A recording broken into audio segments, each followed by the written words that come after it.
Hello guys, welcome back to Tech Genesis. I'm Wale and today I'll be reviewing Samsung Galaxy Note 20 Ultra.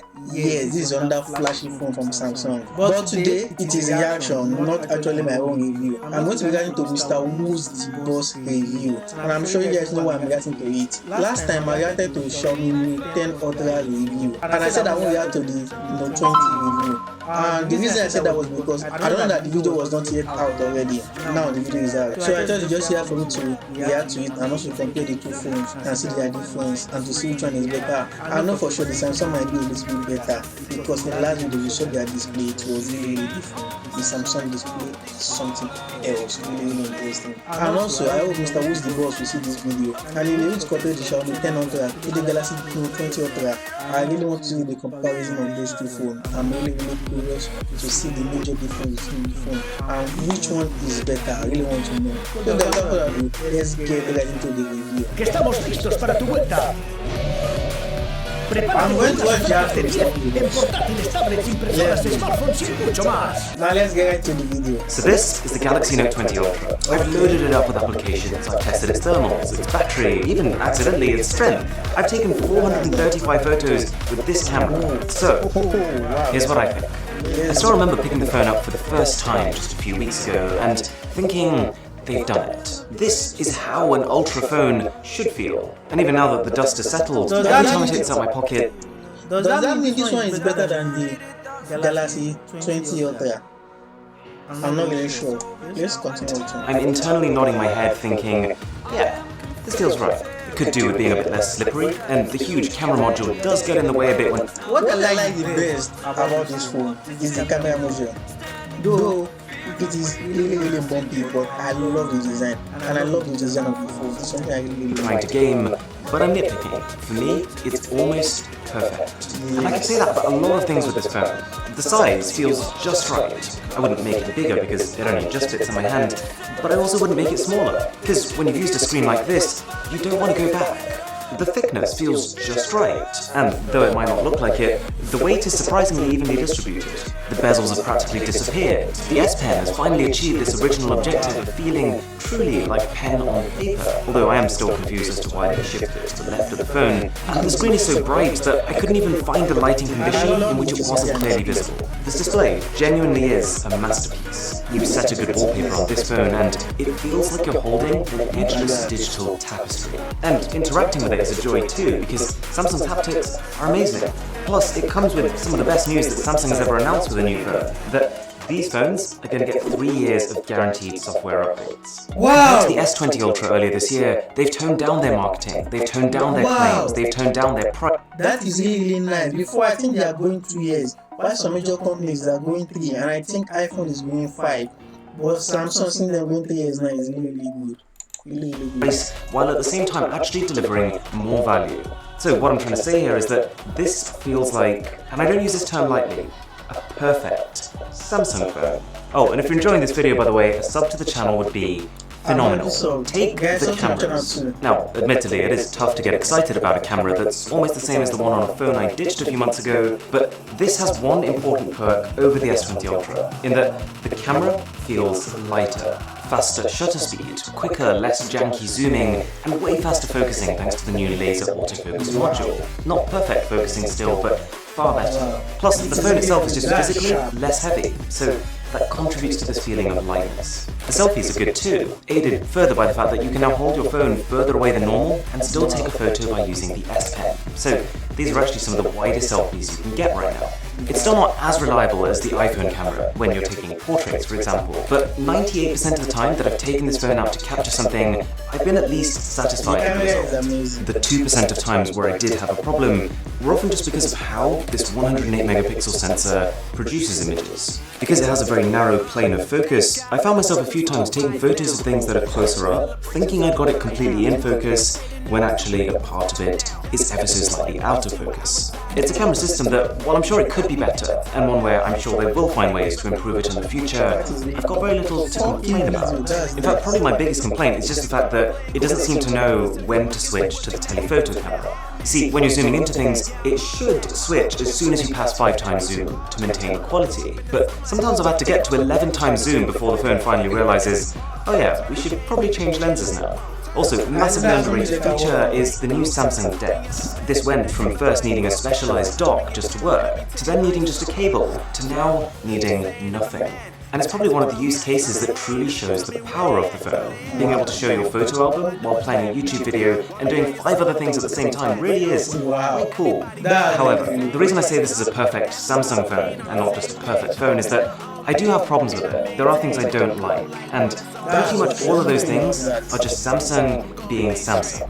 Like how they choose to add these sharp corners on the Note phones to distinguish them from the S phones. And they do make the phone a bit jabby.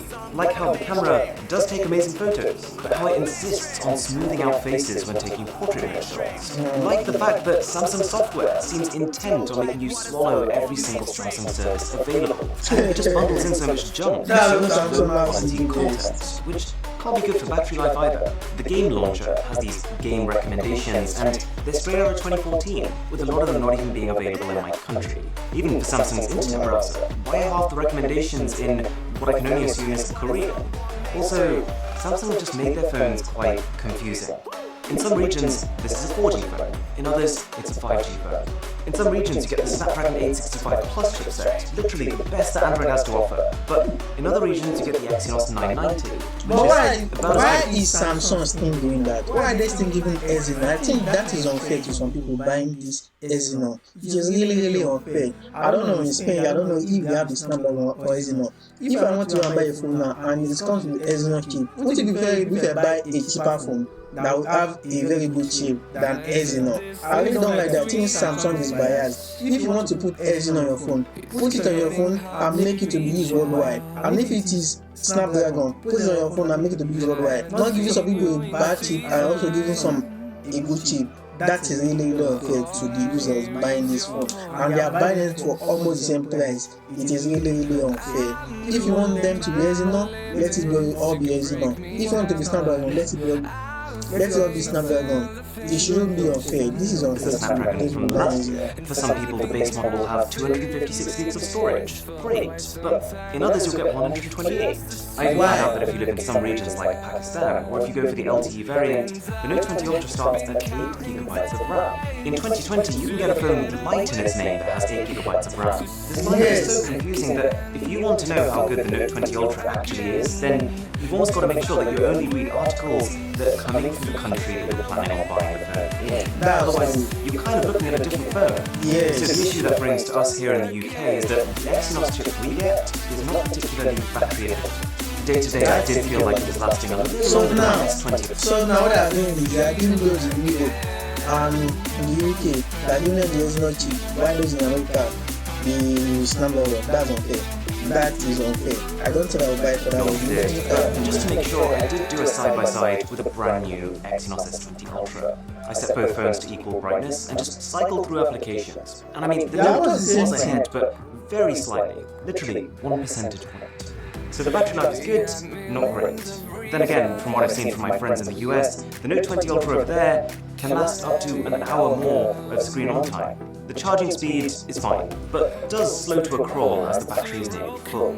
So the takeaway of all of this is really quite simple. Here's the Note versus most of its competition. And actually, right off the bat, we can get rid of the S20 Ultra just because of how this is similar, but better. The Oppo Find X2 Pro is actually pretty similar spec-wise and does charge way faster than the Note, but I would side with Samsung mostly because of the screen on this bad boy. I would get rid of the ROG phone as well, because the Note's cameras are better and the form factor way nicer. But this is actually quite a close one because I really appreciate the mega battery on the ROG. In fact, the Note's cameras are also far more reliable than Sony's Xperia 1 2. Not that. And we can also remove the Xiaomi, as for the time being, it's a China-only one. With P40 Pro Plus for most users, this is the back of Google Maps. So, that leaves us with the OnePlus 8 Pro, a great pro-level phone for less. The iPhone 11 Pro Max, if iOS is your platform of choice, although it might make sense at this stage to wait for the iPhone 12 series coming soon. That's true. But this is the problem here. I think I'll still prefer the iPhone 11 Pro Max. The reason is because if you are buying the iPhone 12 Pro Max, you won't be having the power cable.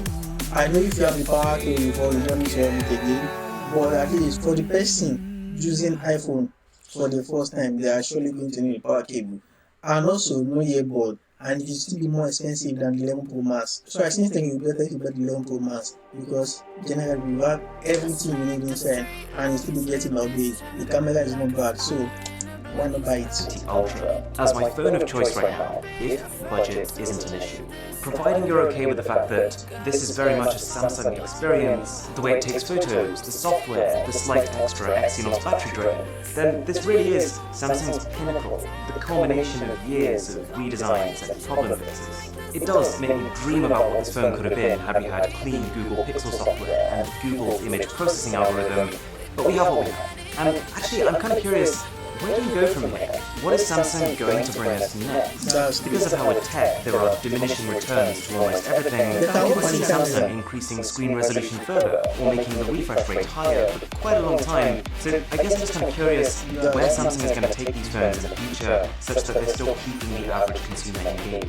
Because this feels so close to the perfect bar phone that we imagined when smartphones started. Maybe it'll be for foldables, maybe something else entirely. But for now, the Galaxy Note 20 Ultra is a go, especially if you can get the Snapdragon version. If you enjoyed this video, a sub would be incredible. My name is Aaron, this is Mrwhosetheboss, and I'll catch you in the next one. So guys, that's the end of the video, and we had Mrwhosetheboss.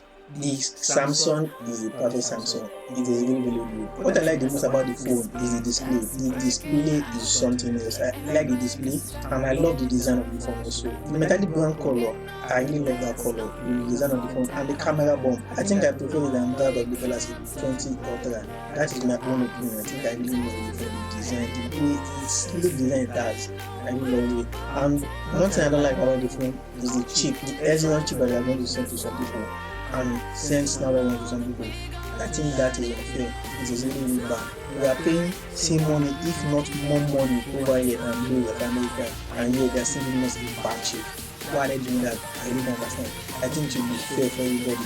Everybody should be giving the same chip worldwide. We should all be giving the same chip. So doing that is really unfair. But all in all, I think the phone is a great phone. If I have the money to buy it, sure I will buy the phone. If I really have the phone to buy it, I will buy it. So guys, if you know you already do, and you're also a Samsung fan, do like Samsung product, do watch the video with thumbs up and subscribe to the channel. Don't forget to turn on notifications when you can upload a new video.